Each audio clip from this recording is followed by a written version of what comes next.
asalaamaaleykum wa rahmatullah man Abdoulaye Fall Mao la tudd nekk président parti bi ñuy wax APDR Alliance Patriotique Jambar pour la République APDR Jambar les Patriotes. waaw man de li sama mbir li ma ci gis rek laa ci gis xam nga man li ma gëm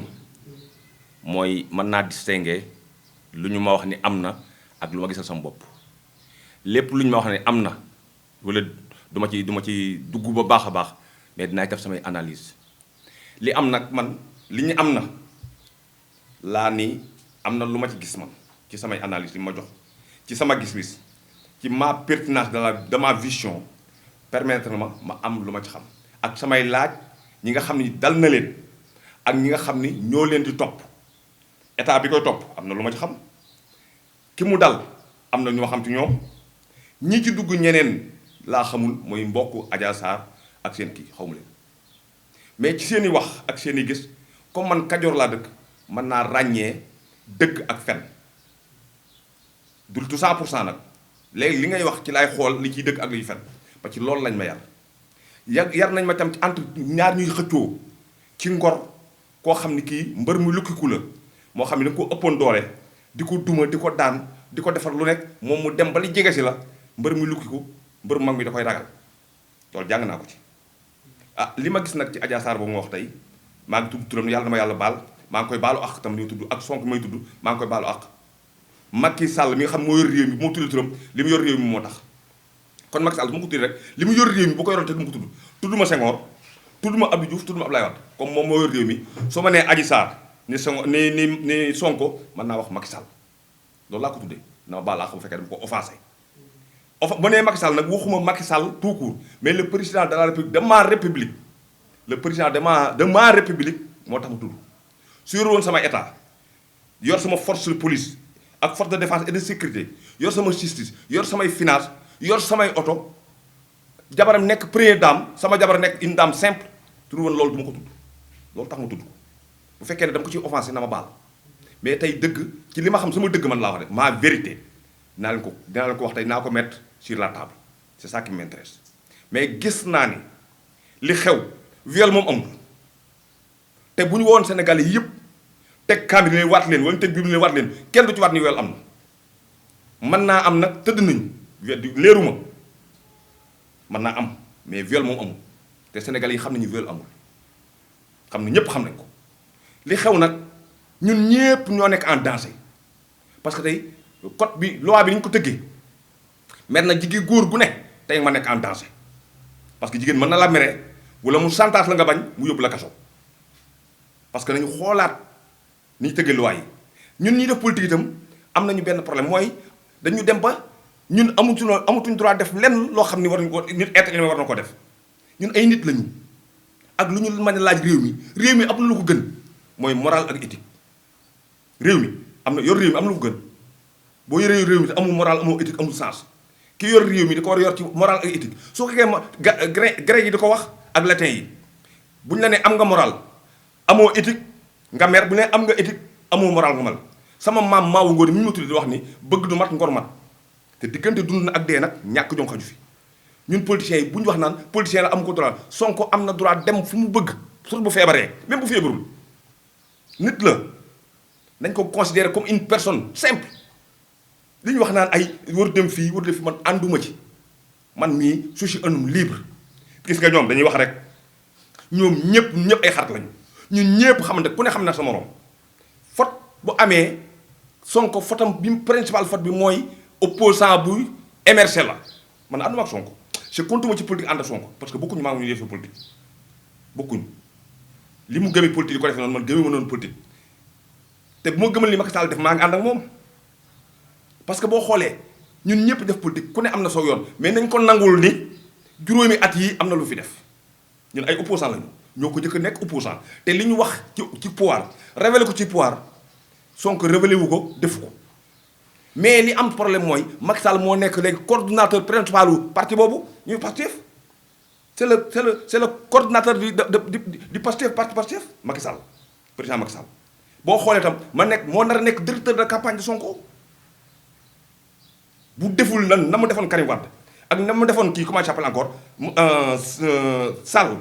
Khalifa Sall mooy nekk directeur de campagne Sonko li muy def na muy def Sonko na ma ko def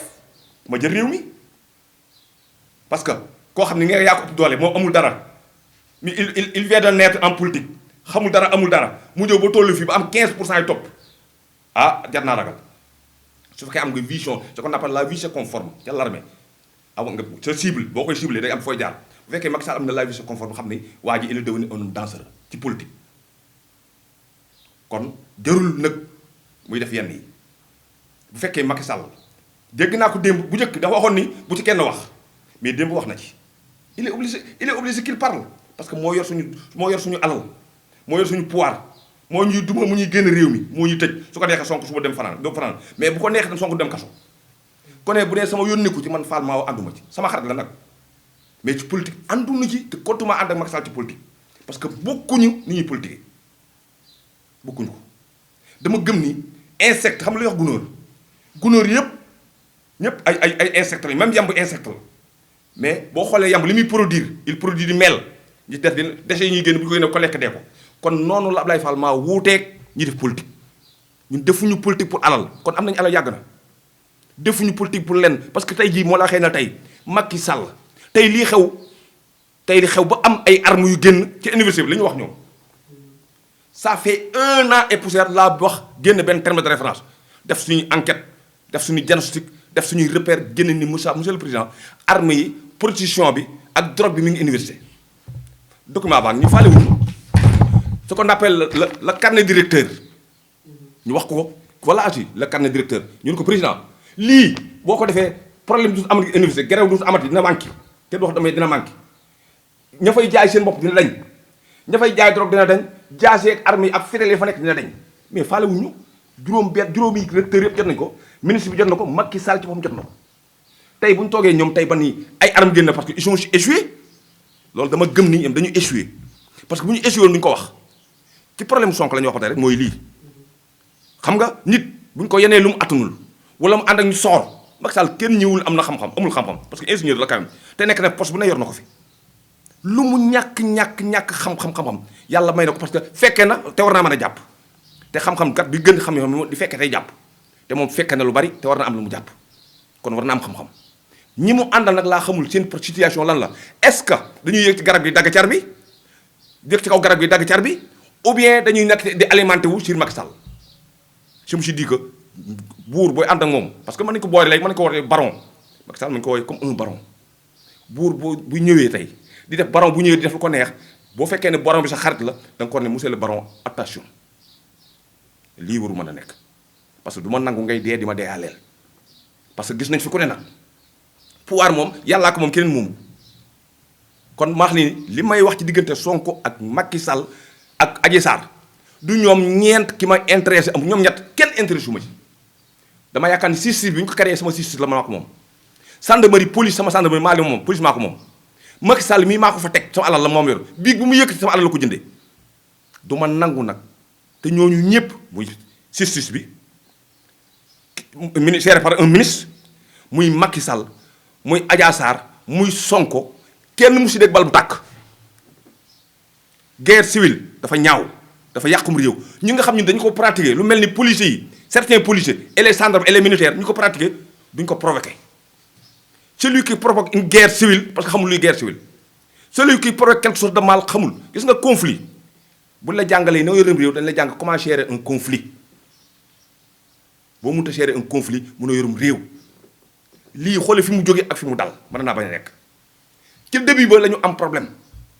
Sonko tam am il a le droit de se défendre il s'est défendu politiquement parce que nag ku ndóbin rey sa maam boo seen ñu la ngaa daw la dalan Karim Wade bañ damm loxoom dal Khalifa Sall mii moom la bañ mu dal ko mais nag où se trouve maintenant la vérité parce que man la ñu waxoon lu mel suñu assemblée bi exemple c'est que la li mu defaat nii waxuma def li mu du ma wax li mu def mukk li mu defaat mën naa bañ a jaare noonu xam nga li doy waar boo yoree bu la joxat jiitalee nga nekk au moins représentant du peuple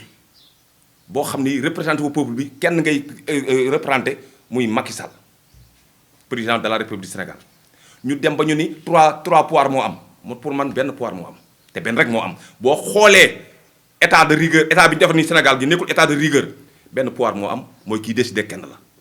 bi ñu commencé ñoom léegi nekk fi ba tey def nañ parce que 8 ans nañ wax benn proposition de loi boo xam ne jóge na assemblée yëm ci population bi amul. nañ wax benn décision boo xam ne ci da koo jël yoo xam ci Khalifa Sall la wala ci mag ci Karim Wade boo xam ne état dugg ci sami wu ci amul. y a tellement de dérives ci ma yaakaar ne ñun ñoo moom suñu réew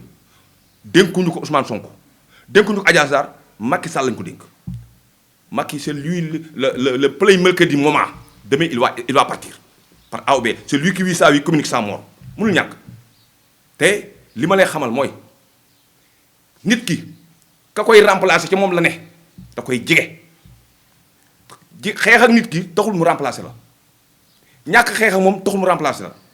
mais def nga li nga war a def demal bu ëllëgee bu ko romb nit ñi bàkku ñuy xeex mais li gën a bon ci àdduna mooy nga nekk ci loo xam ni bu ëllëgee nit ñi da lay mere man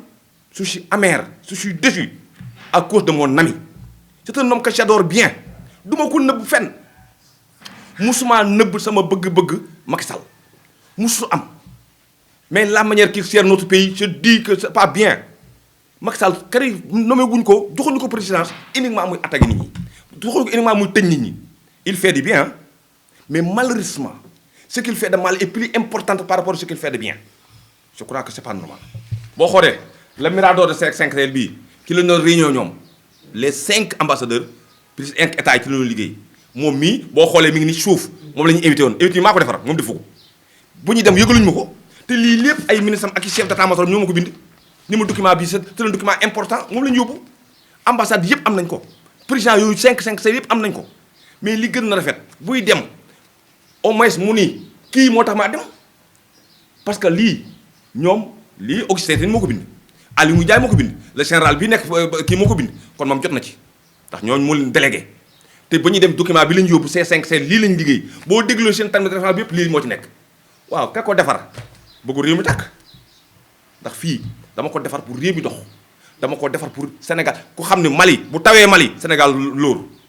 su tawee Mauritanie Sénégal lóor su tawee Burkina Faso Sénégal bu lóor kon nañ fexe bu mu taw Mauritanie bu mu taw Mali c'est ça la problématique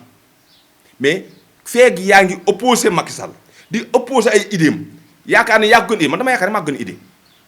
loolu laa yaakaar dama yaakaar ne maa gën a jub Macky Sall ci yor bi am réew loolu rek laa yaakaar mais du taxul mu opposé loolaa koy opposé wu ma ko parce que dama ko war a opposé comme ça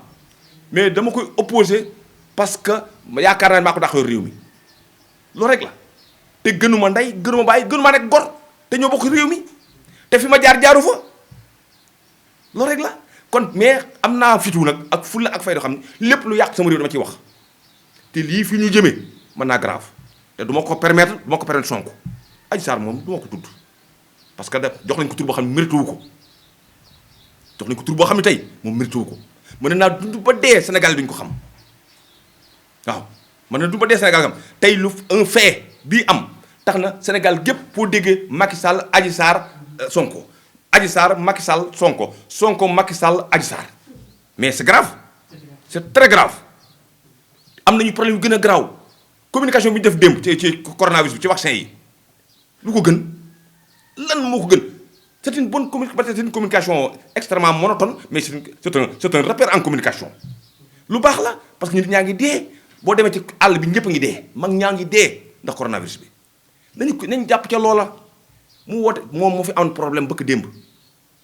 ci coronavirus bi yaa di woo Sonko mu ñëw mu nekk 4e yi mu woo Sonko ñëw dakkaloo ak moom Sonko man Macky Sall woowu ma woowu loon Adji Sarr woowul keneen kon ñu amoon importance yaakaar ne ñoo am nit ñi le playmaker de la nation la woon bi mu wooyu le playmaker de la nation yàlla def na Sonko ci la bokk simple inspecteur du trésor des impôts et des domaines revenir un député devenir ba jël plus de 15% de la population c'est un homme à considérer il faut qu'on le considère que c'est un politicien maintenant parce que am na ñu ko bëgg si vous adorez un homme que vous ne s'adorez pas voilà les conséquences et les dégâts nous adorons tous Macky Sall mais nous sommes ses opposants on a le droit d'opposer Macky Sall qu'il nous respecte d'une manière significative te yaakaar na li nga xam nag bu dee fukk juróom-ñeent Macky Sall xam ci dara parce que yorum réew nag yombul réew boo ko nekk da ngay gis di dégg di dem fu ne di jàkkaarloo fenn est-ce que Macky Sall mos ngeen jox place de France bi gis ko mu yor oto di wër foofu moom rek nekk ci oto bi Senghor da ko daan def Abdoulaye da koo def Abdou Diouf da ko doon def mos koo gis moom këram bureau non tamani boo defee 8 ans nga def ko benn yoon c'est grave loolu ñàkk ko def gën madame 8 ans nga def ko ci benn yoon ñàkk ko def dafa war a jege peuple am di dem ci dëkk yi di koy gis te bañ li muy def ma koy bàyyi di comme ba mu bàyyi comme politique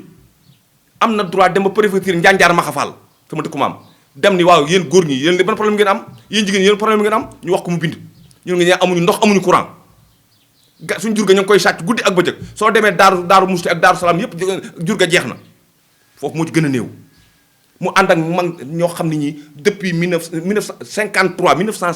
ba tey ñu ngi yor réew mi te depuis 1953 ba ngeen réew mi doxagut ñooñu pourquoi mu leen a extirper des fonctions politiques génn leen teg leen fële mën na nekk ay conseillers parce que c'est lui qui vit sa mort que lui qui vit sa vie communique sa mort toll nañ foo xam ne nii di fàtte lu bari mën a yorum réew te âge bi ñu am léegi dañuy fàtte lu bari il faut qu'on se respecte madame dama ni ku tëj Karim Wade tëj Khalifa Sall Sonko du jar a wax mais tëj bi dafa doy ça suffit Macky Sall nekk fi président pour tëje dañ ko dafa nekk fi président de prison dafay nekk président bu régler problème sénégalais yi ku dama ni ku tëj ku xam ma république ku xam sama police ak sama gendarmerie ak armée ay fonction républicaine lañu yor Ablaye Wade fii police tëral na ko di ko dóor ay lacrymogène di ko dóor ay coup de bâton Ablaye Wade bi mu demee ba daanu jël na oto ba bëgg mbëkk policiers yi Ousmane Ngom fu ko policiers yi jël bi mu nekk ministre de l'intérieur bi mu daanoo kon ña jàppan Ablaye Wade jàpp Khalifa Sall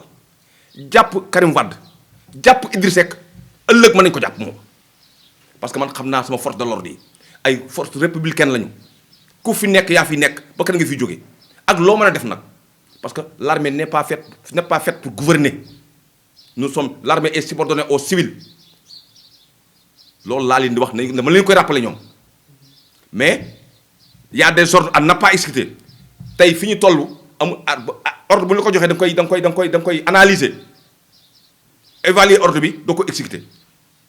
parce que bu amee cause ak i dégâts vous êtes responsable la subordonné est responsable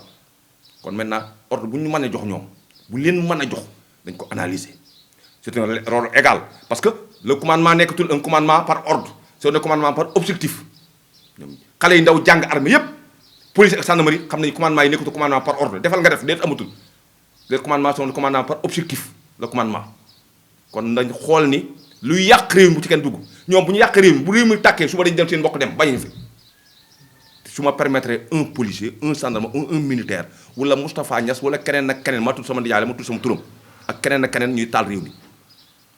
muy Sonko muy Macky Sall ak ñi mu àndal ak Sonko ñi mu àndal je ne le permettre waa ñu taal réew mi ñoom moomuñu ko ay périphérique lañ ci la nation c'est ma nation je ne permettrai personne mu ko détruire ak foo bokk nag bis dina ñëw te yàggutul nag voilà